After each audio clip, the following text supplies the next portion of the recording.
U.S. Secretary of State Antony Blinken is heading to Saudi Arabia to strengthen strained ties with a longtime ally. The trip comes as the oil-rich kingdom forges closer relations with America's rivals.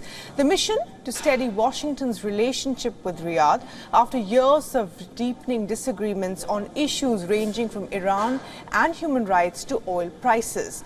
Now, Antony Blinken's three-day trip will also focus on efforts to end conflicts in Sudan and Yemen, the joint battle against the Islamic State group, and the Arab world's relations with Israel.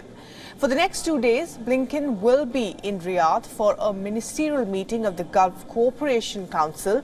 Members of the 80-strong coalition of countries fighting the Islamic State group will also meet in his presence. Besides his diplomatic counterparts, Antony Blinken is expected to meet with the Crown Prince Mohammed bin Salman as well.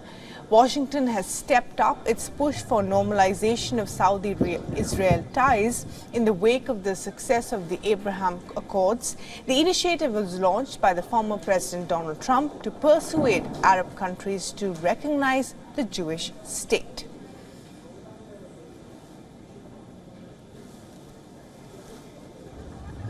And although Israel and Saudi Arabia have long maintained regular contact at the unofficial level, Riyadh has declined to recognize Israel.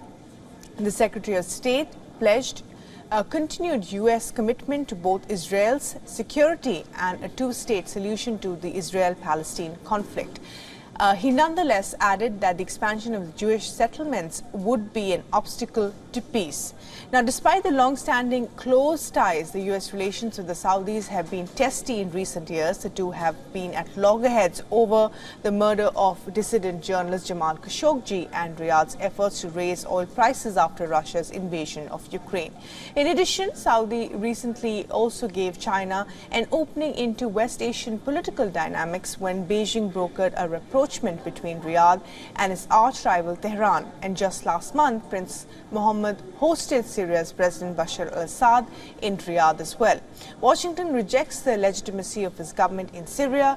Saudi Arabia is also reportedly joining Iran's regional naval alliance. Well, for more on this visit, our correspondent Jody Cohen sent us this report. Listen in.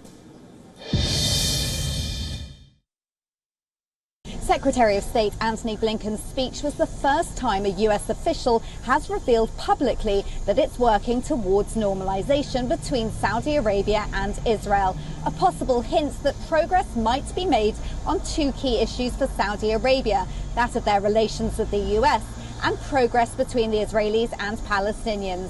When Prime Minister Netanyahu took office, he specifically cited normalization with Saudi Arabia as a top priority and suggested that his partners had agreed to support these priorities. Normalization would be a big win for Netanyahu, for Saudi Arabia, which is keen to reinforce its position in West Asia, and also for President Biden in the lead up to the US elections. This is Jody Cohen for WION World is One.